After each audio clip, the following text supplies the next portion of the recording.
After 11, Cade leaves his life as a decorated military officer behind. He leaves to work as a construction worker, but when his boss's daughter is kidnapped by human traffickers, he must go back into action and fight off the oppressors.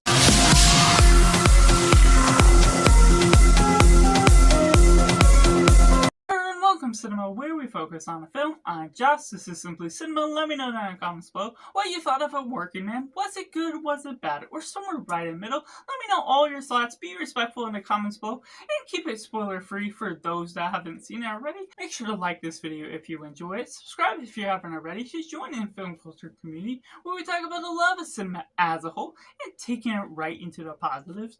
Now getting into it, just going into the mindless fun action you can get out of this Jason Statham film is just well deserving of the nature of what you get out of Jason Statham.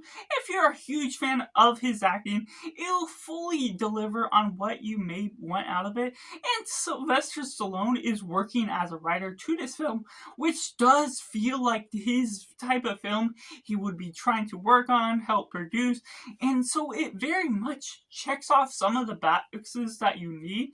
And you also get Michael Pena and also David Harbour, who has worked with David Ayer in the past, and there's some good directing with what you get out of the story. The nature of the flow just works out in some places more than others, and it almost feels like a Taken film that you get out of Liam Neeson, but the general nature of this film does deliver on some of the action pieces, the setup of the film as a whole, how it ends up getting delivered, and so the execution of this as a whole, it may not be extraordinary or something noteworthy to watch over and over, depending on if you're really into watching action films that don't have a lot of substance or not, but the nature of what you're getting out of it may deliver for those that like this style of film. To which I have to go into the mix elements, where there's some elements about this that just do not fully satisfy the nature of what you're getting out of the criticism.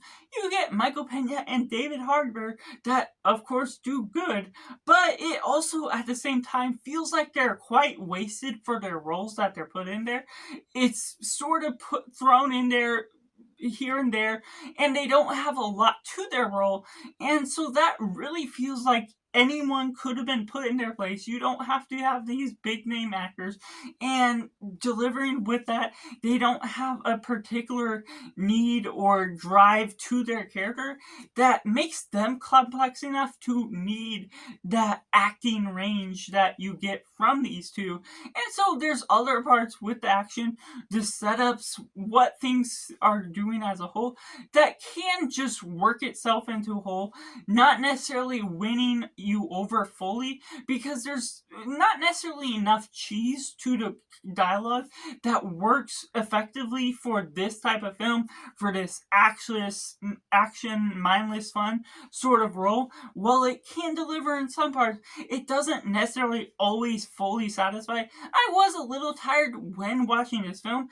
almost put me to sleep in one sense, which I don't fall asleep at films for the most part. So at the same time, it's unfortunate that the way this film turned out was a little disappointing because of the nature of how things were complex as a whole, and doesn't necessarily feel like it needed to be delivering on it. And me, I'm indifferent to Jason Statham as a whole, his acting performances, so that was a criticism that isn't bad to the film, but I'm not fully engaged with the film because I'm not engaged with this particular actor, and so that's something to note if you aren't impressed by his role either.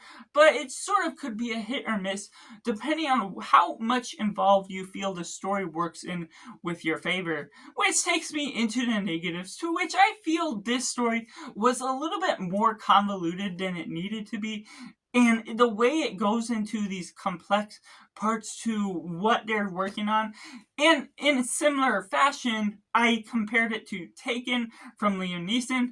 And unfortunately, it just doesn't go about the same beats that works effectively, that drives on the villains, because the villains feel very one note and don't have a lot of complexity, which doesn't necessarily often bother the fact that this is a mindless action film, but you still may want a little bit more out of them. Make this film stand out, especially if it has a comparison to similar films such as Taken or other human trafficking films.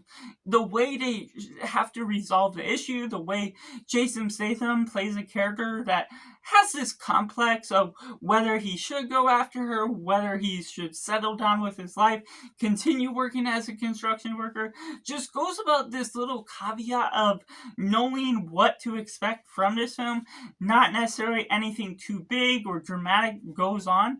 And while, yes, I said it can deliver in some moments, it also just feels like it drags on a little bit too long, close to 2 hours for what it has to offer. So that's just my personal review for A Working Man, which I have to rate a simply 4.5 out of 10. Let me know down in the comments below what you thought of A Working Man. Did you like it? Did you not like it? Or is it somewhere right in the middle? Let me know all your thoughts, and make sure to like this video if you enjoy it. Subscribe if you haven't already to join in film culture community where we talk about the love of cinema as a whole. So that's just all, and make sure to do yourself a favor and go watch a movie.